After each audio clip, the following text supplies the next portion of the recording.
Alrighty, so today's notes are on lesson 5, which is percent of change. So this top part here is extremely important.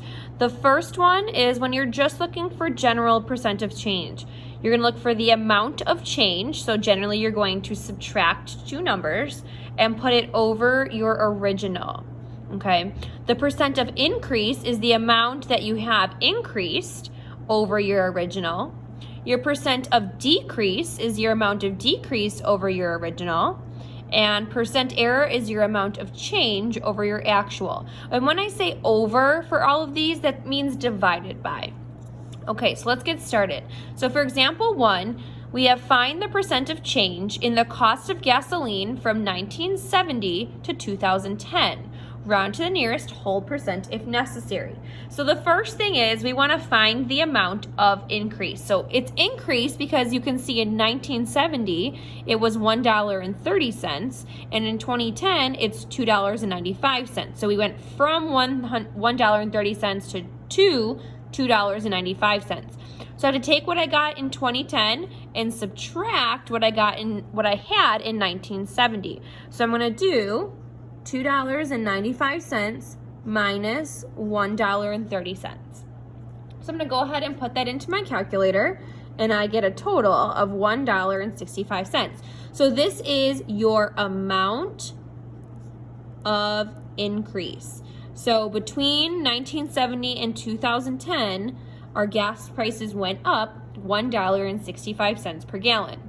Okay, and then step 2, you have to find the percent of increase. So like up here, we have an increase, so it's the amount of increase which we found of $1.65 over your original. So the first gas price, which was 1970, and it was $1.30.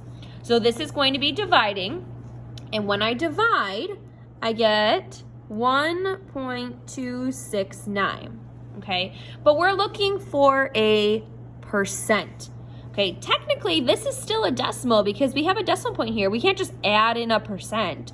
So we have to take our decimal point and we're going to move it 2 spots to the right. So this would end up being 126.9% increase, or you could round it to about a 127% increase. Okay, so that's our first example. Number 2, it says Jackie bought an iPod for $280. So this is what it originally was. Now it is on sale for $220. So this is the sale. So this is what it was after.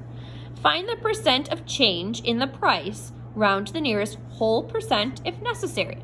So step 1, we want to find the amount of decrease. Some of you may be asking, why is it decrease? Well, we started with $280 and we put it down to $220. So we're going to go ahead and subtract. So 280 minus 220, and that's going to equal 60. So $60 is our amount of decrease. Okay. Then for step 2, we want to find the percent of decrease. So we're going to go back up to our top. We know it's our amount of decrease over our original. So I'm going to take 60 and I'm going to put it over the original. So what we originally paid for it was $280. So 60 over 280. You're going to go ahead and put that into your calculator, and you would get 0.214. But like we said before, it's not a it's not a percent. We have to take our decimal point and move it twice to the left. So this would then go to 21.4%. And in our directions, it did say round to the nearest whole percent. So remember, if it's between 0 and 4, this number stays the same. So we are going to round to 21%, and this is going to be a 21% decrease. All right, go ahead and flip the page. Alrighty, number 3, you want to find your percent of change from 10 yards to 13 yards.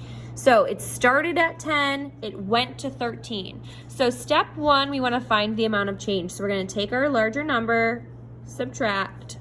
13 minus 10, we get 3. So 3 yards is our amount of change.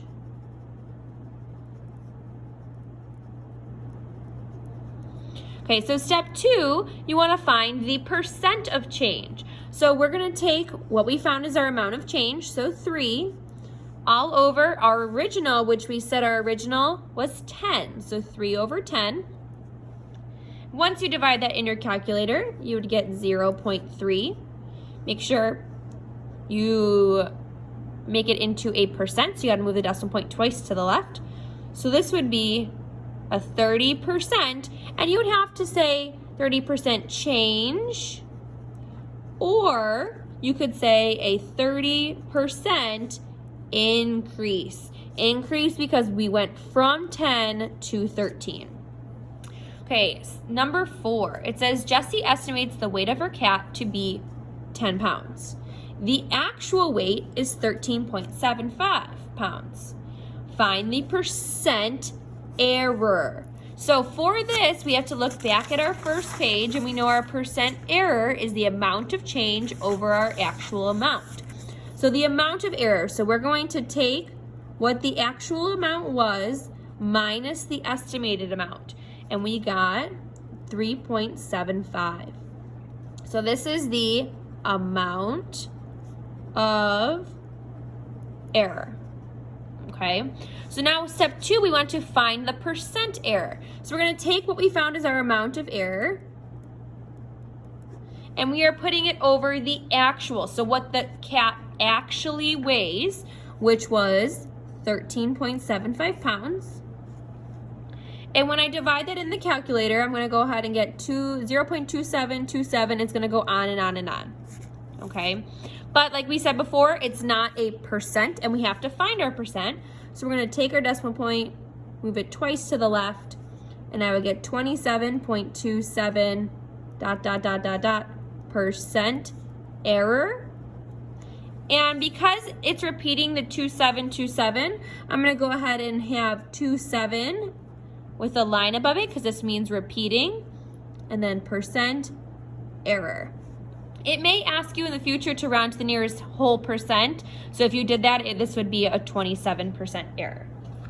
Okay, so for the last 4 problems on the last page, these are all try these. So I would like you to go ahead and try them on your own, and then check with the answer key on Canvas. Have a good one.